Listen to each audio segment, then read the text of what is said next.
आज हम लोग मापन मेजरमेंट के बारे में जानते हैं कि मापन क्या है, मेजरमेंट क्या है।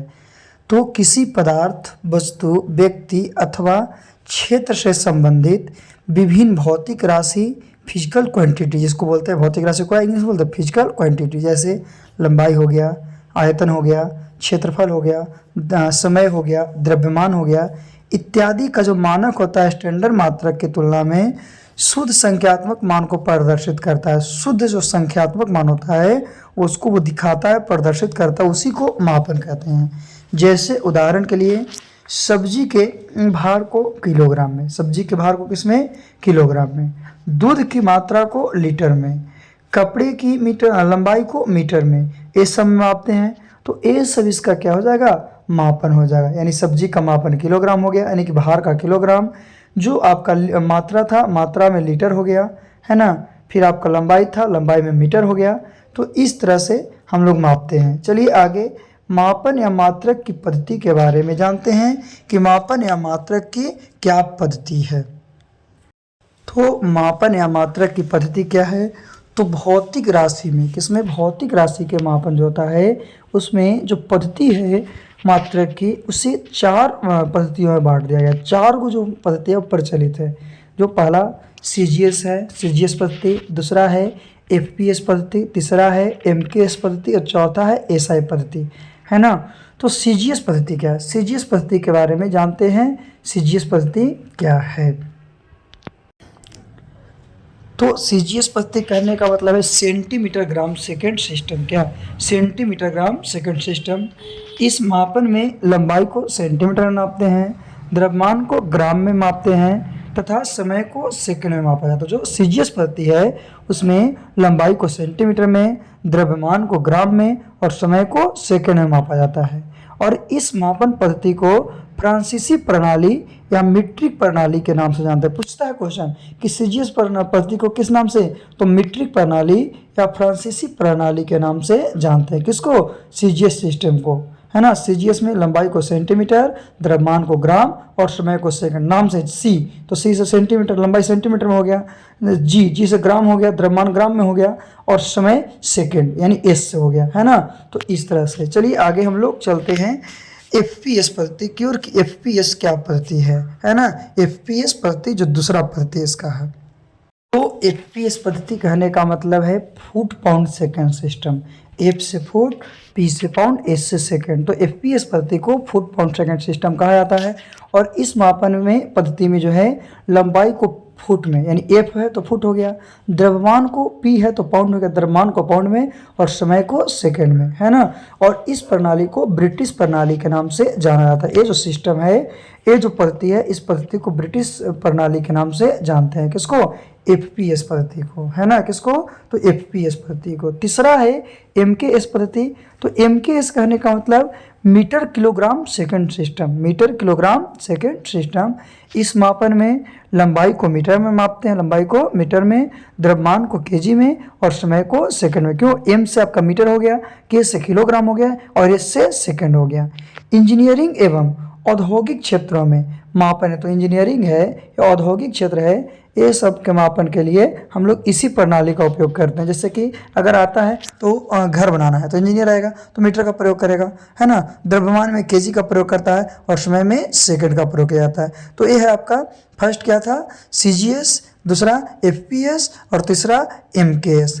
तो CGS को क्या बोले थे, सेंटीमीटर ग्राम सेकेंड, FPS को फुट पाउंड सेकेंड और MKS जो है उसको मीटर किलोग्राम सेकेंड के नाम से जाना जाता है। किसके नाम से, मीटर। फिर था कि आपका CGS को मीट्रिक पद्धति, FPS को ब्रिटिश पद्धति के नाम से जाना जाता है। चलिए अब हम लोग ये तीन पढ़ने के बाद SI मात्रक के बारे में जानते हैं कि SI मात्रक क्या है ना। SI मात्रक क्या है उसके बारे में हम लोग जानते हैं। क्यों, क्योंकि हम लोग तीन पद्धति पढ़ चुके हैं। कौन कौन, FPS, CGS और MKS। तो SI क्या है, SI पद्धति कहने का मतलब है क्या, सिस्टम इंटरनेशनल, यानी इंटरनेशनल ऑफ सिस्टम। यह प्रणाली जो है अंतर्राष्ट्रीय मापतौल अधिवेशन में 1971 ईस्वी में स्वीकार किया गया था। पहले नहीं, 1971 ईस्वी में इस सिस्टम को क्या किया गया था, स्वीकार किया गया था SI पद्धति को, इंटरनेशनल ऑफ सिस्टम को, है ना। जिसे सिस्टम इंटरनेशनल या SI पद्धति कहते हैं। यह जो मापन पद्धति है MKS पद्धति के परिभाषित रूप है, यानी MKS जो पद्धति है उसी का परिभाषित रूप है और वर्तमान में यह पद्धति जो है सर्वाधिक प्रचलन है। अभी हम लोग बहुत ज़्यादा SI मात्रक के बारे में जानते हैं। चलिए थोड़ी सी भौतिक राशि के बारे में जानते हैं कि भौतिक राशि क्या होता है। तो भौतिक राशि कहने का मतलब क्या है? Physical quantity. कौन सा क्वांटिटी? Physical quantity. तो भौतिक राशि पदार्थ के वह भौतिक गुण है। भौतिक गुण में क्या आपका फिजिकल प्रॉपर्टी।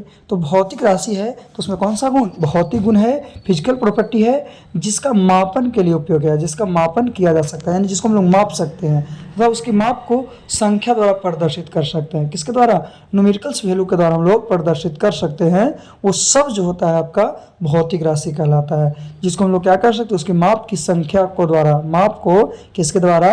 तो संख्या के द्वारा हम लोग क्या कर सकते हैं? प्रदर्शित कर सकते, दिखा सकते हैं। तो वैसी राशि को भौतिक राशि कहा जाता है, यानी फिजिकल क्वांटिटी कहा जाता है। चलिए आगे हम लोग देखते हैं फिजिकल क्वांटिटी के कितने प्रकार हैं उसके बारे में, कि कौन कौन सा फिजिकल क्वांटिटी का आपका प्रकार है। तो भौतिक राशि का वर्गीकरण के बारे में जानते हैं कि भौतिक राशि को दिशा, डायरेक्शन, परिमाण और मात्रक, मैग्नीट्यूड एंड यूनिट के आधार पर निम्नलिखित वर्गों में बांटा गया। तो मापन और मात्रक के आधार पर बांटा गया है एक, और एक दिशा और परिणाम के आधार पर। तो मापन और मात्रक है उसके आधार पर 3 राशि होते हैं। कितने राशि होते हैं? 3। एक मूल राशि होते हैं, एक व्युत्पन्न राशि होते हैं, एक पूरक राशि होते हैं। और दिशा और परिणाम है उसके आधार पर 2 राशि होते हैं, एक सदिश राशि होते हैं और एक क्या होते हैं? अदिश राशि। तो सबसे पहले हम लोग मूल राशि के बारे में जानते हैं कि मूल राशि क्या है और क्या नहीं है। तो मूल राशि क्या है? तो मूल राशि कहने का मतलब है फंडामेंटल या बेस क्वांटिटी, है ना। तो जिन राशियों को अभिव्यक्ति अन्य भौतिक राशि पर निर्भर न होकर पूर्णतः स्वतंत्र होती है, यानी वैसी राशि जो किसी पर निर्भर नहीं रहता है, स्वतंत्र रहता है, वो सब के सब क्या है? मूल राशि है। और तथा इन राशियों के मात्रक मूल मात्रक कहलाता है। और ये राशि है जो आपका जो फ्री रहते हैं, स्वतंत्र रहते हैं, तो इसका मात्रक भी क्या कहलाएगा? मूल मात्रक कहलाता है। और मूल भौतिक राशि 7 होती है। कितनी? 7। कौन कौन? तो लंबाई, फिर समय हो गया, ताप हो गया, ताप के साथ आपका क्या है कि द्रव्यमान हो गया, विद्युत धारा हो गया, ज्योति तीव्रता हो गया और पदार्थ की मात्रा हो गया। क्या गया? तो लंबाई, समय, ताप, द्रव्यमान, विद्युत धारा, ज्योति तीव्रता, पदार्थ की मात्रा। तो लंबाई को मीटर में, समय को सेकंड में, ताप को केल्विन में, द्रव्यमान को केजी में, विद्युत धारा को एम्पियर में, ज्योति तीव्रता को कैंडेला में और पदार्थ की मात्रा को मोल में हम लोग क्या करते हैं? दर्शाते हैं। तो ये 7 जो आपका भौतिक राशि है, और तो कितने? 7 भौतिक राशि है, तो मूल मात्रक भी कितने हो जाएंगे? 7 हो जाएंगे। चलिए आगे हम लोग चलते हैं व्युत्पन्न राशि के बारे में, कि व्युत्पन्न राशि क्या है और क्या नहीं है। तो व्युत्पन्न राशि के बारे में, तो व्युत्पन्न राशि कहते हैं वे मात्रक मूल मात्रकों की सहायता से व्यक्त करते हैं। किसको? इसको मूल मात्रक की सहायता से व्यक्त करते हैं और उन्हें व्युत्पन्न मात्रक कहते हैं। क्या कहते हैं? व्युत्पन्न मात्रक कहते हैं। और ये राशियाँ मूल राशि की तरह स्वतंत्र नहीं होती। जिस तरह से मूल राशि स्वतंत्र होता है उस तरह से ये राशि नहीं होते हैं, बल्कि ये मूल राशि पर ही निर्भर करते हैं। उदाहरण के लिए चाल हो जाएगा, फिर आपका क्या हो गया? क्षेत्रफल हो गया, फिर क्या हो जाएगा? आयतन हो जाएगा। तो इस तरह से चाल हो गया। तो चाल क्या है? दूरी बटा समय। तो दूरी बटा समय है तो क्या दोनों तो अलग अलग पर आधारित हो गया। तो इस तरह से ये जो है कि मूल राशि पे क्या होते हैं? आधारित होते हैं। चलिए अब हम लोग पूरक राशि की बात करते हैं। पूरक राशि क्या होता है? पूरक राशि क्या है? पूरक राशि के बारे में, तो समतल और घन कोण 2 राशि होते हैं। कौन कौन? समतल कोण और घन कोण जो होते हैं 2 राशि होते हैं, जो न तो मूल राशि की श्रेणी में आता और न ही व्युत्पन्न राशि की श्रेणी में। तो इसी के एक विशिष्ट वर्ग में रखा गया है और इसी राशि को पूरक राशि कहते हैं। क्या कहते हैं? पूरक राशि। इसमें समतल कोण और घन कोण आते हैं, तो ये ना मूल राशि में था और न ही व्युत्पन्न राशि में था, इसीलिए इसे क्या है कि एक विशिष्ट वर्ग में रखा गया है। और इसी विशिष्ट वर्ग को हम लोग क्या कहते हैं? पूरक राशि कहते हैं। क्या कहते हैं? पूरक राशि कहते हैं। किसको किसको? तो समतल कोण और घन कोण को जिस राशि में रखा गया है उस राशि को हम लोग पूरक राशि के नाम से जानते हैं। किसके नाम से? तो पूरक राशि के नाम से जानते हैं। चलिए अब देखते हैं इसमें और क्या है। उसके बाद थोड़ा सा हम लोग अदिश राशि और सदिश राशि के बारे में भी जानकारी प्राप्त करेंगे, लेकिन इसमें देखते हैं कैसे एक दूसरे पर आधारित रहता है। जैसे एग्जाम्पल था ना पहला, तो उसी के आधार पर। तो पहला क्या है आपका? क्षेत्रफल। तो क्षेत्रफल बराबर क्या होता है, जैसे दिखाया गया है कि लंबाई गुने चौड़ाई, तो लंबाई का मात्रक क्या है मीटर, चौड़ाई का मात्रक क्या है मीटर, तो मीटर में मीटर की है तो क्या क्षेत्रफल जो था लंबाई और चौड़ाई पर डिपेंडेंट था ना, तो क्या व्युत्पन्न मात्रक हो जाएगा, व्युत्पन्न राशि हो जाएगा, तो मीटर गुने मीटर यानी मीटर स्क्वायर, इसीलिए क्षेत्रफल का जो आपका मात्रक होता है वो हमेशा मीटर स्क्वायर होता है, वर्ग मीटर होता है, क्या होता है वर्ग मीटर, किसका क्षेत्रफल का। चलिए क्षेत्रफल के बाद आगे हम लोग देखते हैं किसी आगे आयतन का, तो आयतन क्या होता है जिसमें लेंथ ब्रेथ और हाइट होता है, यानी लंबाई गुने चौड़ाई गुने ऊंचाई, तो लंबाई का मात्रक है मीटर, चौड़ाई का है मात्रक मीटर और ऊंचाई का है मात्रक मीटर, तो क्या ये भी दूसरे पर डिपेंडेंट है, तो मीटर मीटर मीटर तीनों गुना करते हैं तो मीटर क्यूब होता है, तो आयतन हमेशा घन मीटर में होता है, आयतन किस में हमेशा घन मीटर में है, मीटर क्यूब में, क्यों, क्योंकि लंबाई चौड़ाई और ऊंचाई पर आधारित है ना, ये अपने आप पर आधारित नहीं है, तो ये आयतन, तो क्षेत्रफल क्या था मीटर स्क्वायर था, आयतन क्या हो जाएगा, तो आयतन जो है आपका मीटर की हो जाएगा, घन मीटर होगा। चलिए आगे हम लोग एग्जांपल देखते हैं, जैसे घनत्व डेंसिटी, तो घनत्व बराबर क्या होता है द्रव्यमान बटा आयतन, तो द्रव्यमान का मात्रक क्या है केजी और आयतन का भी निकाले थे तो मीटर क्यूब था, तो केजी पर मीटर क्यूब, केजी पर मीटर क्यूब कह सकते हैं, यानी कि घनत्व को ग्राम पर सेंटीमीटर क्यूब में ही व्यक्त कर सकते हैं, जो घनत्व है डेंसिटी है उसको ग्राम पर सेंटीमीटर क्यूब, क्यों, क्योंकि केजी से हम लोग ग्राम में कन्वर्ट कर सकते हैं, है ना, तो घनत्व का हो गया। चलिए घनत्व के बाद एक और हम लोग देखते हैं, जैसे चाल, चाल बराबर क्या होता है दूरी बटा समय, तो चाल का मात्रक क्या दूरी, तो दूरी का मात्रक मीटर और समय का मात्रक सेकंड, तो क्या ये तो आधारित ही न है, तो इसका क्या हो जाएगा मीटर पर सेकंड। ये भी क्वेश्चन पूछता है कि चाल का मात्रक क्या होता है मीटर पर सेकंड, या चाल दूरी बटा समय। आगे त्वरण, त्वरण क्या है चाल में परिवर्तन बटा समय, तो चाल में परिवर्तन कहने का मतलब है कि चाल का मात्रक और समय का मात्रक, तो चाल का ही देखे थे तो मीटर पर सेकेंड था और समय का क्या है सेकेंड है, तो मीटर पर सेकेंड और बटा सेकेंड, तो मीटर पर सेकेंड स्क्वायर हो जाएगा, क्या हो जाएगा मीटर पर सेकेंड स्क्वायर, यानी त्वरण जो है त्वरण का मात्रक मीटर पर सेकेंड स्क्वायर होता है ना। और ऋणात्मक त्वरण को मंदन कहते हैं, जो ऋणात्मक जब त्वरण होता है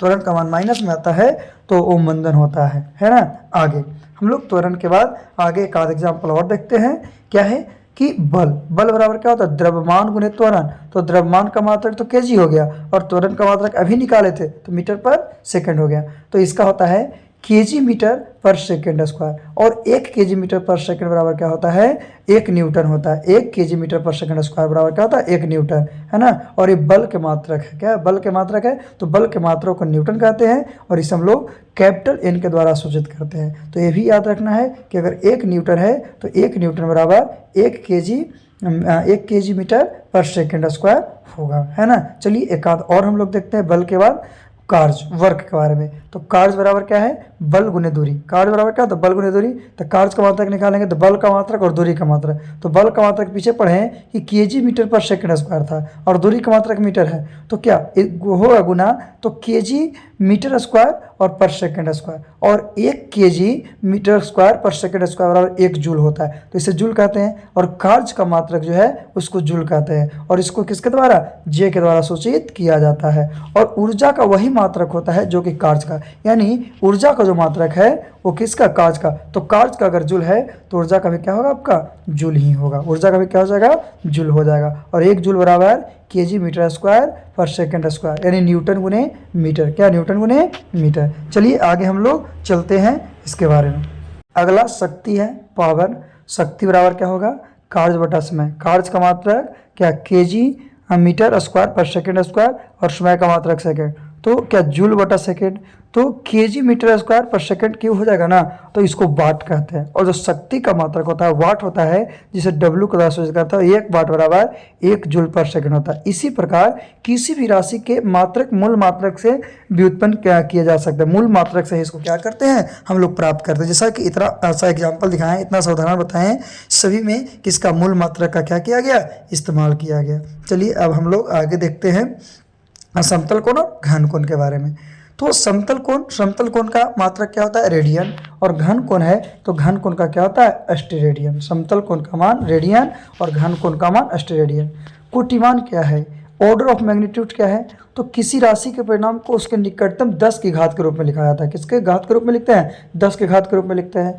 तो 10 के घात के रूप में जो प्राप्त निकटतम मान होता है उसी संख्या को कोटि मान कहते हैं। जैसे 3394 को 3.394 10 के पावर 3 लिख दिए, तो इसको क्या कोटिमान जो हो जाएगा 3 हो जाएगा। आगे तो सार्थक मान या अंक क्या होता है? तो किसी राशि के माप के ऐसे अंक जो मानक यंत्र की यथार्थता के अंतर्गत उस राशि के मान को व्यक्त करते हैं सार्थक। जैसे कि 98.76 है तो इसमें सार्थक अंकों की संख्या कितने? 4 फिक्स हो गया ना। फिर 0.005300725 तो इसमें 6। क्यों 6? क्योंकि जीरो का तो वैल्यू नहीं है। सार्थक अंक उसी को बोलते हैं जीरो को छोड़कर, और पहले अगर जीरो है तो उसका कोई वैल्यू नहीं है। तो ये हो गया आपका सार्थक मान या अंक। चलिए थोड़ा सा और क्या है कि खगोलीय दूरी की मापन।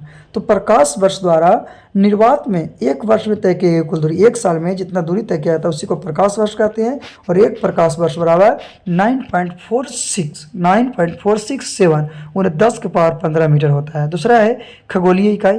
तो यह भी दूरी का मात्रक है। किसका मात्रक है? दूरी का मात्रक है। सूर्य और पृथ्वी क्या है? पृथ्वी और सूर्य के बीच की मध्य दूरी जो होता है उसी को खगोलीय इकाई कहते हैं। क्या कहते हैं? खगोलीय इकाई। और एक खगोलीय इकाई होता है, एक एंगस्ट्रम होता है जो 1.496 गुने 10 के पावर कितना?